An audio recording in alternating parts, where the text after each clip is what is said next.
Mainit na usapan ngayon sa social media ang diumano'y pagpapasara ng isang isla sa Camiguin para sa photo at video shoot ng aktres na si Julia Barreto.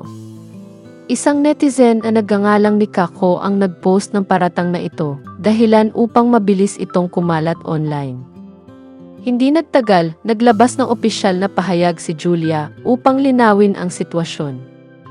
Mariin niyang itinanggi ang akusasyon at sinabing walang katotohanan ang mga paratang laban sa kanya.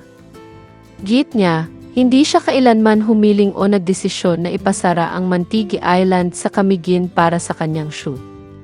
Sa kabila ng paglilinaw ni Julia, patuloy pa rin ang pagkalat ng maling impormasyon. Dahil dito, hindi napigilan ng kanyang ina na si Marjorie Barreto na ipagtanggol ang anak laban sa mapanirang akusasyon. Sa pamamagitan ng social media, ipinaabot ni Marjorie ang kanyang saloobin at binigyang diin na hindi tama ang pagpapakalat ng maling balita nang walang sapat na ebidensya. Ako bilang isang ina, hindi ko kayang panoorin lamang ang anak ko na pinararatangan ng hindi totoo. Hindi makatarungan ang ginawang ito sa kanya. Ani Marjorie, sa isang post idinagdag din niya na ikinokonsidera na nila ang mga legal na hakbang upang protektahan ang pangalan ni Julia. Samantala, maraming netizens ang nagpakita ng suporta sa aktres.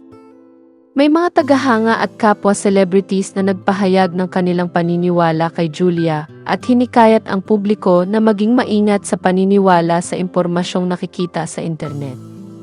Sa kabilang banda, nananatiling tahimik si Kako matapos ang pagsagot ni Julia sa issue.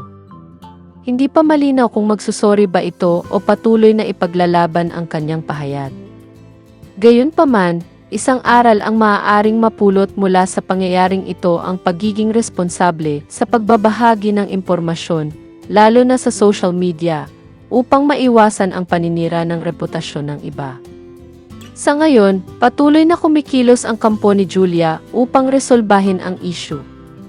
Samantala, ang kanyang ina na si Marjorie ay nananatiling matatag sa pagtatanggol sa anak, nagpapakita ng pagmamahal at suporta sa gitna ng kontrobersya.